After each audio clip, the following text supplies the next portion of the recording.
Salut à tous les gars, c'est Cbix, j'espère que vous allez bien. On est aujourd'hui le 2 octobre 2023 et comme d'habitude, petite vidéo analyse technique. Alors j'étais pas censé vous en faire une aujourd'hui parce que je vous avais dit que tant qu'il n'y aurait pas beaucoup de volatilité, on essaiera de découvrir d'autres projets. Mais là, comme vous pouvez le voir, on a eu pas mal de volatilité, on a eu un joli pump. Donc aujourd'hui c'est analyse technique, on va checker le Bitcoin, on va checker les marchés financiers traditionnels, on va checker le dollar et puis on ira faire un petit tour sur l'order flow. Donc au niveau de Bitcoin, vous pouvez voir un BTC qui a quand même pas mal pump là depuis quelques jours. On a fait un presque plus 15%. Donc c'est plutôt pas mal du tout. Dans cette vidéo, on va essayer de prévoir les différents scénarios qu'on pourrait avoir pour la suite, pour le prochain mois d'octobre et pour la fin d'année. Déjà, assez bonne nouvelle, on a cassé les 0,382 de la zone de short. Donc comme vous pouvez le voir, elle se situe aux alentours des 27 500 $. On les a cassés assez facilement en une bougie, en un jour, c'était fait. Donc là, normalement, la prochaine direction, si on suit donc cette tendance, si on suit ce mouvement de Fibonacci, ça serait d'aller dans la zone de rechargement, donc la zone de rechargement des shorts, qui se situe entre les 29 000 $ et les 30 200, 300 $. Ça serait plutôt cool, ça nous ferait minimum du 4% et on pourrait aller faire jusqu'à du 8%. Ça serait plutôt pas mal, ça nous permettrait de continuer notre tendance. Après, ce qu'on peut aussi voir, c'est qu'on n'a toujours pas cassé notre tendance. Donc la suite logique des choses, ça serait de continuer comme ça, boum, boum, boum, boum, boum, en faisant des plus bas de plus en plus haut et des plus hauts de plus en plus haut. Pour l'instant, on est toujours dans cette belle tendance. Et tant qu'on ne cassera pas les plus bas qu'on a fait juste ici au niveau des 24 800 $ environ, eh ben, on sera toujours dans notre tendance haussière depuis le début de l'année. Maintenant, on va parler de choses qui fâchent un petit peu. Donc déjà, au niveau vendredi, la clôture qu'on avait faite, elle se situe aux 26 250 $. Actuellement, on est aux 28 000 $. C'est-à-dire qu'on a un gap qui est quand même relativement conséquent, qui nous ferait perdre du 6,30%, 6-7%. Pour ceux qui ne le savent pas, le week-end, on a les marchés qui ferment, c'est-à-dire qu'il y a un gap entre la fermeture le vendredi et le lundi à la réouverture et là où les professionnels reviennent sur le marché. Donc forcément, en général, on va dire allez 9 fois sur 10 dans la plupart des temps, on vient recombler donc cette zone où on s'était arrêté le vendredi. En plus de ça, ça nous permettrait de revenir dans la zone de rechargement, mais cette fois-ci pas des shorts et de longues.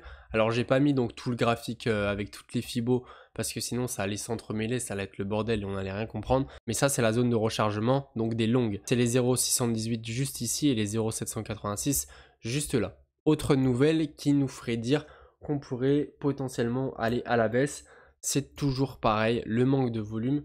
Vous pouvez voir que on a fait un pump, on a une petite tendance haussière qui commence à se dégager, mais au niveau des volumes c'est toujours la même chose et on est toujours dans une belle petite baisse des volumes et ça va pas en s'arrangeant. Depuis mi-août les gars, on ne fait que baisser, on fait toujours des plus bas de plus en plus bas de jour en jour. Alors moi j'aimerais bien voir des volumes minimum 2 à 3 fois plus gros pour tenir une tendance haussière sur le long terme, c'est-à-dire pendant minimum plusieurs mois.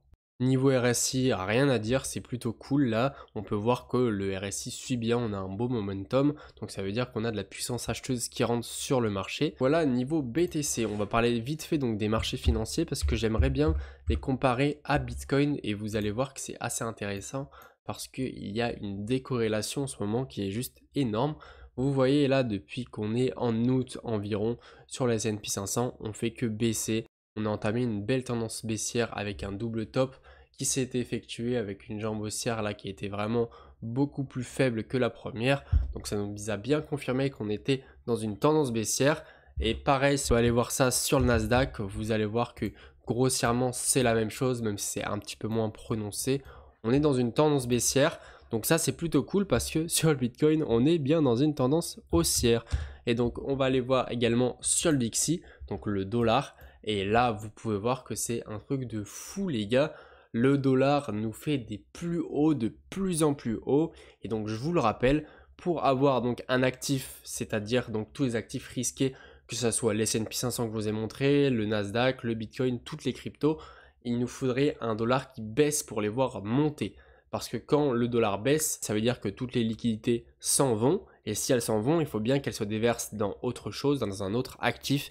Et c'est les marchés risqués. À l'inverse, quand le dollar monte, en général, sur les cryptos et sur les marchés financiers traditionnels, bah ça pue et en général on crache très très fort, surtout quand on voit une hausse pareille. C'est juste abusé les gars ce qu'on fait là. Pourtant on avait bien commencé, on avait fait une belle petite tendance haussière, mais dès qu'on a cassé le dernier plus haut qu'on avait fait, bah on savait qu'on était mort et que on allait souffrir sur les cryptos malheureusement. Ok les gars, j'espère que vous avez bien compris tout ce que j'ai dit à ce niveau-là.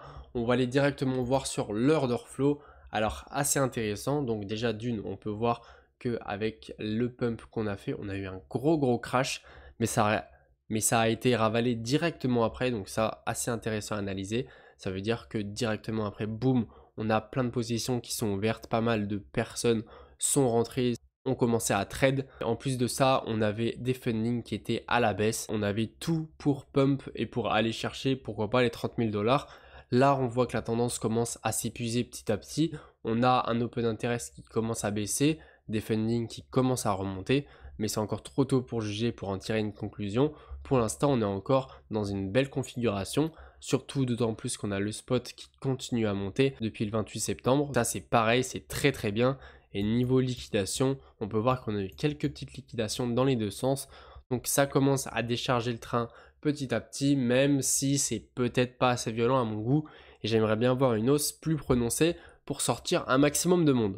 Donc voilà les gars, c'est déjà la fin de cette vidéo. J'espère que ça vous aura plu, que vous aurez appris des choses. Si c'est le cas, n'hésitez pas à mettre un pouce bleu, à vous abonner pour les nouveaux. N'hésitez pas à me poser toutes vos questions en commentaire, que ce soit sur le trading, l'investissement et tout ce qui tourne autour de ce domaine. Sinon moi je vous dis, on se retrouve demain pour une prochaine vidéo. C'était CBX, allez ciao.